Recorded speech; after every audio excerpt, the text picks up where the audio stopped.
एक नई बात दिख रही है मुझे। हमेशा लार्ज कैप पहले गिरता है, फिर मिड कैप गिरता है, फिर स्मॉल कैप गिरता है, फिर पेनी स्टॉक्स गिरते हैं। इस बार पेनी स्टॉक सबसे पहले गिरे हैं, फिर स्मॉल कैप गिरे हैं, फिर लार्ज कैप, और लार्ज कैप गिरे ही नहीं है। तो क्या मार्केट, क्योंकि लार्ज कैप स्टॉक्स ने अंडर परफॉर्म करा है, तो क्या लार्ज कैप स्टॉक्स यहाँ पर मार्केट को ज़्यादा गिरने से रोक देंगे? बोलना बहुत मुश्किल है, मगर एक ही डिफरेंशिएटेड फैक्टर मुझे लग रहा है। दूसरा, इन मार्केट के अंदर देखिए मोमेंटम, इन स्टॉक्स में मोमेंटम आ चुका था।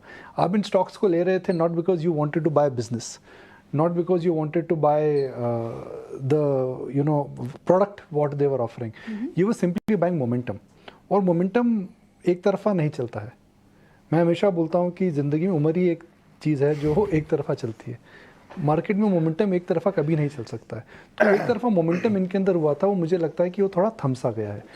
अब ये कितने और गिर सकते हैं, ये तो टेक्निकल्स हैं, ये बोलना बहुत मुश्किल है।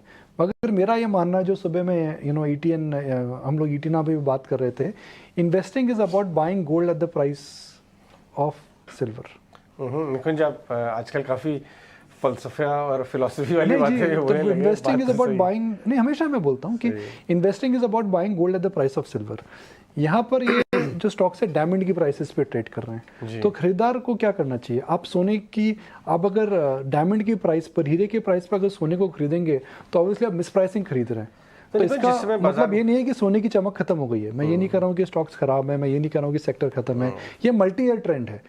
मगर मार्केट में जो FY 27-28 में जॉइनिंग एक्सपेक्टेशन थी, मार्केट FY 24 में उनको कर चुका है। तो हो सकता है प्राइस वाइज करेक्शन और हो, और थोड़ा टाइम वाइज करेक्शन और हो। अच्छा, कौन सा एरिया आपको बाजार में मजबूत लगता है, अच्छा लगता है, जहां आउट परफॉर्मेंस कर सकती है, कहीं नजर है आपकी? अच्छा, मैं अभी अनिशा और आयशा बात कर रहे थे, जहन में आया तो अभी बता देता हूँ। मैं कह रहा हूँ कि अब व्हाट आर डिफेंसिव स्प्रिंग का बताइए।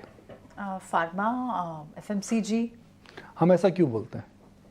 क्योंकि जब मार्केट में मोमेंटम ना भी हो तो भी एटलीस्ट ये स्पेस चल रहे होते हैं, या फिर इतने गिरते नहीं हैं। आप FMCG इसलिए बोलते हैं बिकॉज आपको इंडियन कंज्यूमर स्टोरी पे लंबा भरोसा दिखता है। आप फार्मा हमेशा बोलते हैं कुछ भी हो जाए, जो लोग मेडिसिन कंजम्पशंस के अंदर कमी नहीं आएगी। हम एक ज़माने में IT को हमेशा डिफेंसिव बोलते थे बिकॉज उनके अंदर आपको US का एंगल मिलता था। मगर मेरे हिसाब से Ajay, banks are the new defensives ना। मैं आपको बता देता हूँ मैं ऐसा क्यों बोल रहा हूँ। कौन से सेक्टर के अंदर आपको अगले 3-4-5 क्वार्टर की अर्निंग विजिबिलिटी दिखती है? बैंक्स में दिख रही है। कौन से क्वार्टर के अंदर आपको लगता है कि वैल्यूएशंस अभी भी बहुत महंगी नहीं है? अपने एवरेज वैल्यूएशन के आसपास है। कौन से सेक्टर के अंदर रिटेल और कॉर्पोरेट दोनों ठीक है? हाँ, इस बार हमने देखा है कि कॉर्पोरेट और रिटेल, इवन लोअर रिटेल काफी अच्छा दिखा रहा है क्रेडिट ग्रोथ। कौन सी सेक्टर है जिसके अंदर स्कोप ऑफ ग्रोथ बहुत ज्यादा है? तो इसमें थोड़ा मार्जिन प्रेशर का जो प्राइस है, अगर कोई मार्केट में आप सेफ्टी ढूंढ रहे हैं, आप कहते हैं जी मैं इस बुल मार्केट से हटना नहीं चाहता हूं, ये सारे पैरामीटर्स पे तो मैं इस बुल मार्केट से हटना नहीं चाहता हूं। देखिए, बुल मार्केट से हटना नहीं चाहिए। बुल मार्केट में कई बार गियर चेंज करना चाहिए। तो आपको गियर चेंज करना है, तो आपको गियर चेंज करने के तो आप दो तरीके से इस बुल मार्केट को अप्रोच कर सकते हैं। आप सब अपना जो पोजीशन है बेच करके साइड में आ जाएं और फिर मार्केट करेक्शन का वेट करें। मार्केट करेक्शन कितना होगा, कहाँ जा करके रुकेगा, बोलना बहुत मुश्किल है, specially in this kind of in scenario. मगर कहाँ पर है जहाँ पर अगर आप जमे रहेंगे तो आपको गिरावट का चांस कम रहेगा। वो मुझे लगता है बैंक्स में, बैंक्स आउट परफॉर्म नहीं कर रहा है उन्होंने इस साल, ग्रोथ अच्छी दिख रही है उनकी बैलेंस शीट्स ख़राब नहीं है। और मुझे लगता है कि अगर मार्केट रोटेट होगा तो लार्ज कैप बैंक्स जो कि अंडर परफॉर्म कर चुके हैं, उनके अंदर खरीदारी आ सकती है। एक्सीलेंट। इनफैक्ट आज SBI और HDFC बैंक का इंटरडे ग्राफ भी देखिए तो आपको दिखाई देगा कि ये मेरी व्यक्तिगत राय है, ये क्योंकि डिफेंसिव बैंक को कोई बोलता नहीं है, इसलिए नहीं बोलता था बिकॉज बैंक्स हमेशा हाई बीटा होते हैं।